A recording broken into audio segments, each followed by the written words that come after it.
আজকে আমি তোমাদের যারা রিজনিং শিখতে চাও তাদের উদ্দেশ্যে বলছি যে আমরা পরীক্ষায় প্রায় রিজনিং আমরা দেখতে পারি। তো রিজনিং পরীক্ষা কোনগুলো থেকে টপিক থেকে আমাদের রিজনিংটা আসে।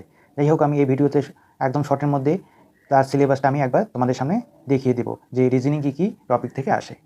যারা ডাব্লিউবিপি যে এবং কেপি যে সমস্ত ব্যাংকিং সেক্টরে বলো যে সমস্ত পরীক্ষায় রিজনিং আসে, হ্যাঁ, সেই সমস্ত আমাদের 15টা-16টা টপিক সেই পরীক্ষা থেকে আসে। আমি সেই বিষয়গুলো আলোচনা করবো আজকে। যে তোমরা দেখো, কঠিনের দিকে না গিয়ে একদম সোজা টপিকগুলো তোমরা আগে শিখে নিবা, কোনো ম্যাটার করবে না শিখলে। তো দেখো, প্রথম হচ্ছে আমি তোমাদের দিক নির্ণয়, ডাইরেকশন, অর্থাৎ বাম দিকে যেতে বললো, ডান দিকে যেতে বললো 10 কিমি, হ্যাঁ, তারপরে আবার পূর্ব দিকে 3 কিলোমিটার যেতে বললো, তাহলে তোমার এদিকে তোমাদের আবার 5 কিলোমিটার যেতে বললো, তারপর তোমাকে বললো যে তুমি এখন কোন দিকে আছো, তাই না? আমাদের কয়টা দিক? 4টা দিক, তাই না? পূর্ব, পশ্চিম, উত্তর, দক্ষিণ। এই যে দিক নির্ণয়, যেটা আমরা আছে এই দিক নির্ণয়টা পড়বা। ডাইস, তাই না? ডাইস তো তোমরা সিলেবাসে জানবে, ডাইসটা পড়বা। তারপর হচ্ছে রক্তের সম্পর্ক, ব্লাড রিলেশন, যেটা আমাদের এর স্বামী এ হয়, এর পুত্র হলে কি সম্পর্ক, তাই না? তারপরে ঘড়ির অঙ্কটা করবে। তারপরে হচ্ছে গোল টেবিলের বৈঠক। দেখো, গোল টেবিল দুটোই আছে, যেমন হচ্ছে ষষ্ঠভুজে যেমন আছে, তারপরে হচ্ছে চতুর্ভুজে গোল টেবিল, তাই না?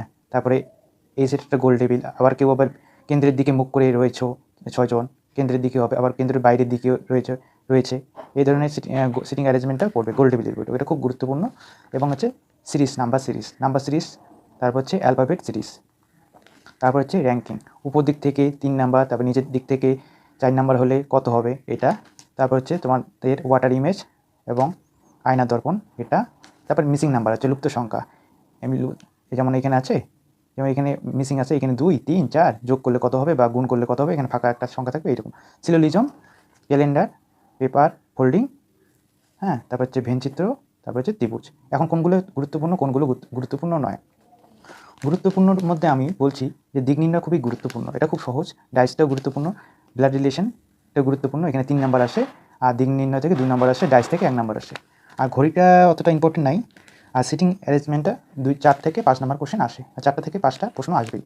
আর নাম্বার সিরিজটা গুরুত্বপূর্ণ, অ্যালফাবেট সিরিজটা গুরুত্বপূর্ণ, র্যাঙ্কিংটা, আয়না দর্পণটা, লুপ্ত সংখ্যা। আর সিলোজিজম 1 নাম্বার আসে, এটা অনেকটা সময় লাগে বুঝতে, তোমাদের সিলেবাস শেষ করতে, কিন্তু অনেক ক্ষেত্রে ভুল হয়েও আসে। এটা অতটা গুরুত্বপূর্ণ নয়, যদি তোমরা চাও যে করতে পারো। ক্যালেন্ডারটা দেখো, ক্যালেন্ডারটা বিশাল বড়, তাই না? এখানেও 1 নাম্বার আসে, তাই না? 1 নাম্বার যেহেতু আছে, তো অতটা গুরুত্বপূর্ণ নয়। পেপার ফোল্ডিংটা অতটা গুরুত্বপূর্ণ নয়, ভেনচিত্রও গুরুত্বপূর্ণ এবং এটাও গুরুত্বপূর্ণ। তো যাই হোক, এই অল্প ভিডিওর মধ্যে আমি দেওয়ার চেষ্টা করলাম।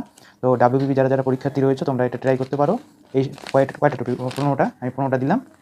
এখান থেকে তোমরা মোটামুটি তোমরা 30-এর মধ্যে ধরো 25-26 প্লাস পেয়ে যাবে এখান থেকে সিলেবাস কমপ্লিট করলে। অনেকে জানো না যে কী থাকে না থাকে, তো অল্প ভিডিওর মধ্যে দিলাম। আর আমার চ্যানেলটা যদি ভালো লাগে, উপকারে আসে, তাহলে আমাকে সাবস্ক্রাইব করে দিও। ধন্যবাদ সবাইকে।